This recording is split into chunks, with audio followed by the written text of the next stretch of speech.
Prompt engineering is the art of crafting prompts in a way that enables the model to generate high-quality, reliable, and valuable responses. It invokes techniques such as simplification, precision, and context enhancement.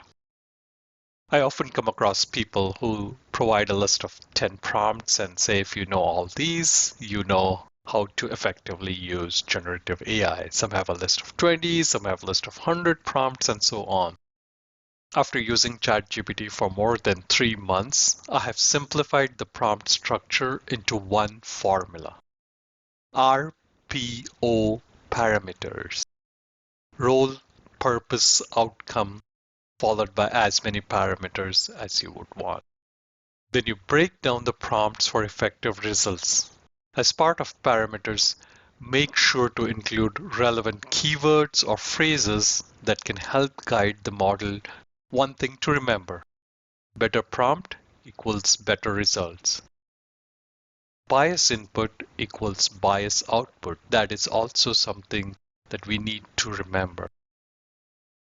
In conclusion, prompt engineering is a critical aspect of generating high-quality, coherent text using ChatGPT or any other generative AI tool.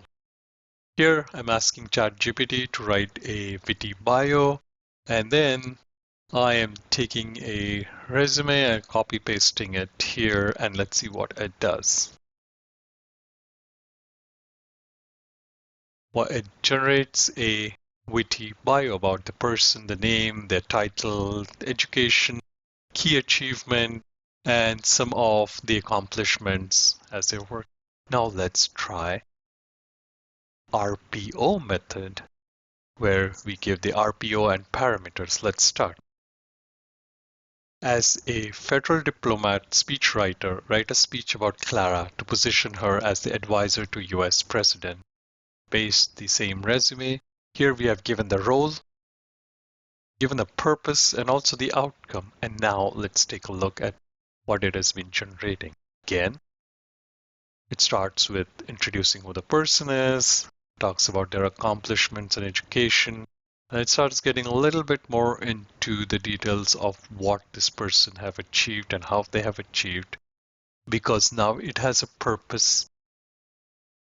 It also needs to reach certain outcome that has been defined.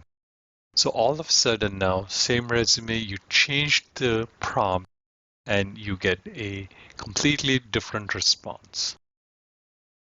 Now let's take a look at another example. Here, this is an article, Artificial Intelligence in Text Report 2023. This was created by Stanford University, and it has a lot of details into it, many sections. It goes into quite a lot of depth of each of these sections. And as I'm scrolling down, you could see the level of details, the graphs, charts, and other information that they have been providing is quite a lot of information.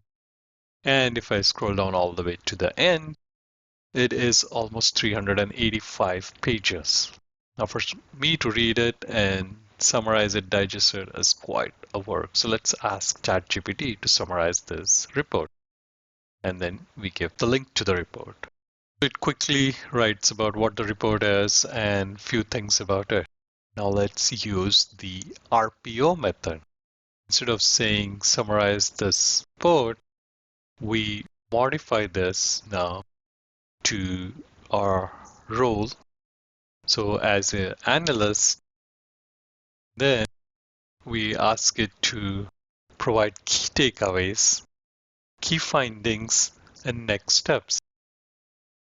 Now we have provided it a role, a purpose, and an outcome.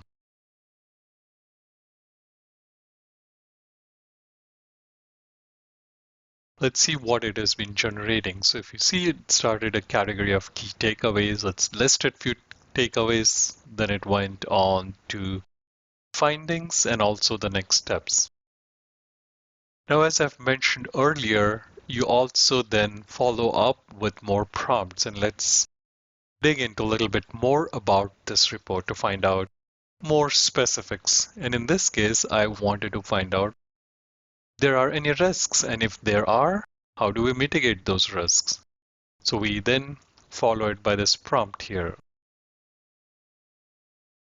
Now, ChatGPT has been looking at that report and then giving us the risk, job displacement, bias, privacy concerns, and it's also looking at the ways of mitigation. It has listed those as well in here. So now you have been using the prompt such that you're guiding ChatGPT to get what you want. Now let's dig in one more step further. And I want to now also look at what are other outstanding points that have been called out in the report, which we didn't hear from ChatGPT for now. So it then starts looking at and it starts saying, okay, growing AI talent pool, AI in healthcare, so on and so forth. So let's now dig a little bit further into one of these categories.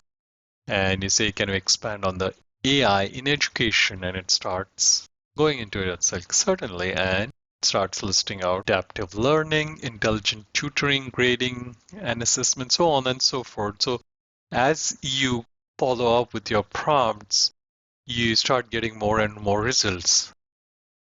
Now I want to know what is the main idea of the report. I got all of this information, the details and everything. So it then summarizes what's really the main idea of this whole report. What I did in this was I broke down the prompts for effective results, and I used the RPO method to start the discussion, align it in such a way that we can get the responses that we want it to give.